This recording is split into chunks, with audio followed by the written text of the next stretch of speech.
24 ঘণ্টায় ডেঙ্গুতে 3 জনের মৃত্যু, হাসপাতালে 833।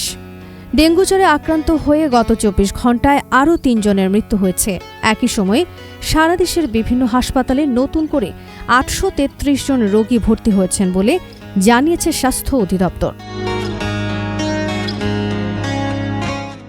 বৃহস্পতিবার 13 নভেম্বর স্বাস্থ্য অধিদপ্তরের হেলথ ইমার্জেন্সি অপারেশন সেন্টার ও কন্ট্রোল রুম থেকে পাঠানো এক বিজ্ঞপ্তিতে এসব তথ্য তুলে ধরা হয়।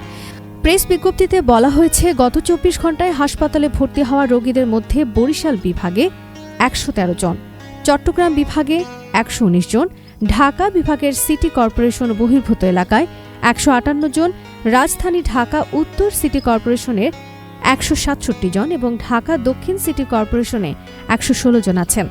এছাড়া ময়মনসিংহ বিভাগে 77 জন, রাজশাহী বিভাগে 65 জন, রংপুর বিভাগে 12 জন এবং সিলেট বিভাগে 6 জন রোগী ভর্তি হয়েছেন।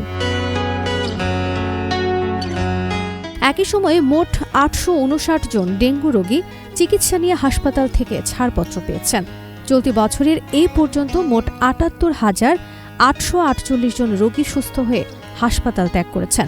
স্বাস্থ্য অধিদপ্তরের তথ্য অনুযায়ী এই বছরের 13 নভেম্বর পর্যন্ত ডেঙ্গুতে আক্রান্তের সংখ্যা দাঁড়িয়েছে 82,606 জন, যেখানে আক্রান্তদের মধ্যে 62.4% পুরুষ এবং 37.6% নারী। গত 24 ঘণ্টায় 3 জনের মৃত্যুসহ চলতি বছর এখন পর্যন্ত ডেঙ্গুতে মোট 326 জনের প্রাণহানি হয়েছে। তুলনামূলক হিসেবে 2024 সালের জানুয়ারি থেকে 31 ডিসেম্বর পর্যন্ত ডেঙ্গু আক্রান্ত ছিলেন 1,01,214 জন এবং সে বছরে মৃত্যুবরণ করেন মোট 575 জন। আর 2023 সালে জানুয়ারি থেকে ডিসেম্বর পর্যন্ত ডেঙ্গুর কারণে প্রাণ হারান 1,705 জন। একই বছরে হাসপাতালে ভর্তি হয়েছিলেন 3,21,179 জন রোগী।